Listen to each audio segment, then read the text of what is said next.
All right, so this is the 7.2 mid-length blank, and it's already been glued up.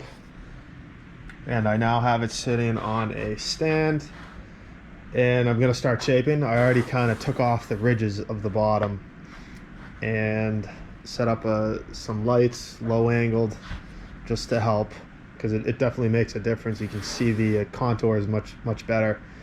And I'm gonna start shaping this board.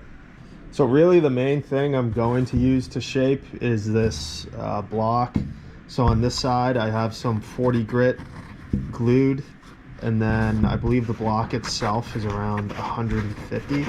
So the 40 grit is very aggressive, and this is a pretty flexible block, as you can see there. And because these boards are already like machined, most of the outlines there, and then also the rocker's already there, we don't have to remove a ton of foam. Like a planer isn't necessary. If you wanted to use, one of those electric planers, sure you can, but using this 40 grit, which is pretty aggressive, you can remove a lot of foam pretty quickly just with the 40 grit, and we don't have to remove that much to begin with. So really just this block, start with the 40 obviously, then move to that 150. And then also when it gets towards the rails, sheet sandpaper is like paper that's on like a sheet. Sometimes you see that screen sandpaper too. This just kind of lets you wrap it around the rails and even things out a lot better. So this is 220, so I'll definitely be using that towards the end. And then I'll probably also maybe temporarily glue some 220 to this at the very end to really smooth out the board before we start hitting it with any glass. So my goals for the bottom contours is to just keep a relatively shallow concave running almost from the nose towards just about where the tail section starts to curve off, which is about right here-ish. And then I'm gonna put in a V, so just a high line right about here, and then just flat, forming a V shape. I don't really know much. I've read a whole bunch of stuff online, and so the V helps with maneuverability off of the tail, and then the concave will create some lift up in the center of the board, which will give it some speed. And definitely on the rails, especially in the back, I'm going to keep them as flat and as sharp as I can, probably starting from about here back. I'm going to try to keep it almost to a 90-degree edge, not quite, but I want a nice clean fast release of water off the tail. So especially because this is going to be a stringerless board and I'm going to do a V section towards the back, I'm just going to very lightly mark out, extremely lightly mark out a center line, and that's pretty much only to help locate that V towards the tail here. So essentially from this line going out is going to be like just a V.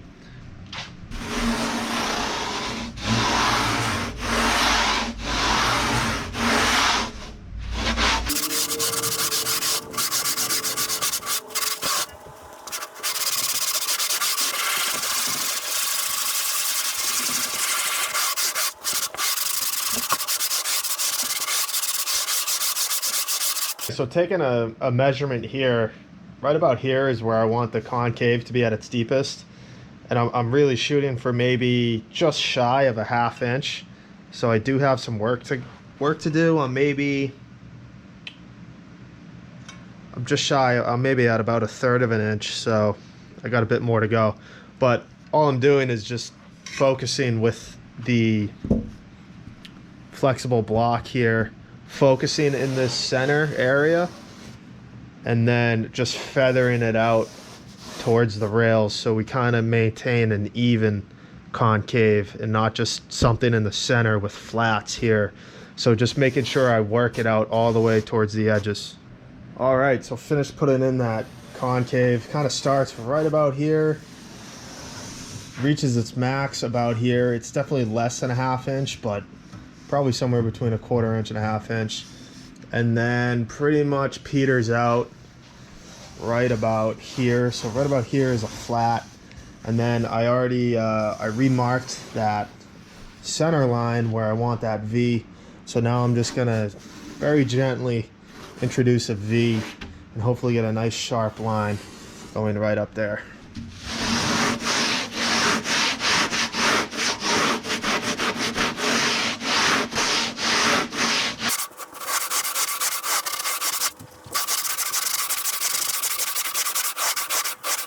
All right, so taking a look at the V, so we can see that this flat edge here is rocking back and forth right along that center V line that we put in there.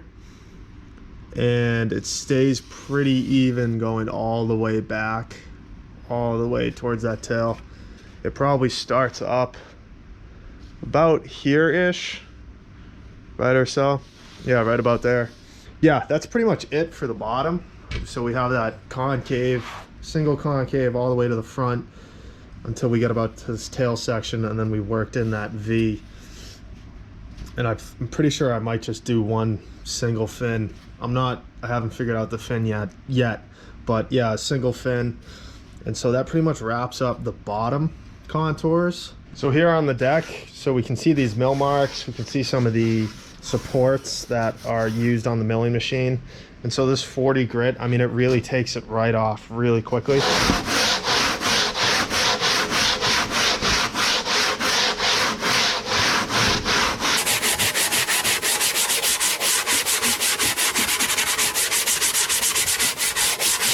So you can see just in that maybe 20 seconds that was, we got all that nice and smoothed out. You can see here we didn't quite get to here, but yeah, you can make really quick work of it and get it down to a nice even flush shape so you can start like feeling it out in the light. All right, so I flattened out the deck, and now it's pretty much time to start shaping the rails and getting that deck concave. And I mean, pretty much the deck concave rolls into the rails. So what I'm trying to do is mark out just about halfway, honestly a little bit. So I'm trying to do like a 60-40. And so this line right here is just about, and so 60% up here, 40% down here. And I'm just eyeballing this, and I'm going to eventually tune it up. And so I'm just trying to lay down a good line here, just so I have something to follow as I go. So there we go. I mean, it's not perfect, but it is relatively about 60-40. I'm sure I could have broken out some straight edges and gotten a way better line, but really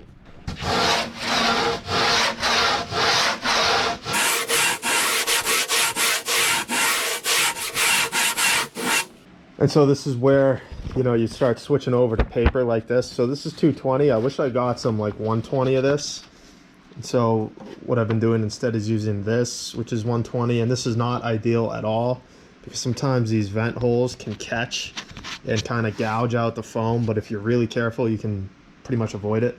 And the only reason I'm using this is because I wish it was a little bit, it's more aggressive than the 220. I don't want to spend so much time on it.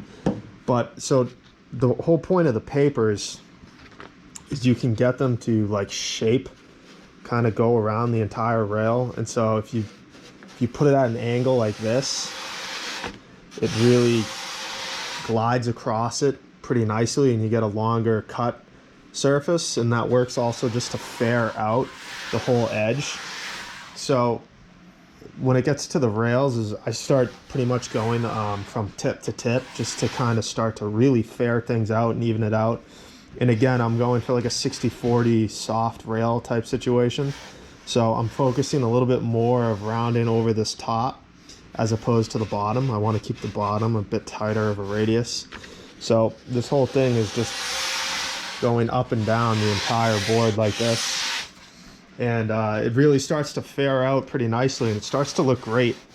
And so the only thing I got to be careful about when doing these rails is out here towards the tail. So you can see that V that we put in here. You can see that high spine of the V, and then these two sides kind of come out like that.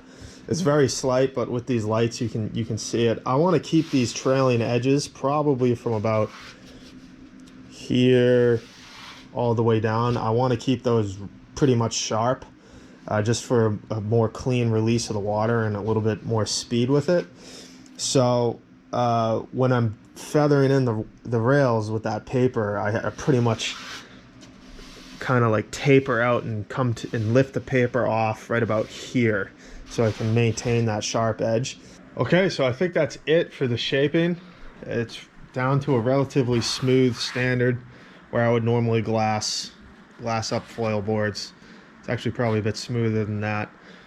And the shape came out great. I still have relatively sharp edges on the back here. And just overall, it all came out really nice and fair.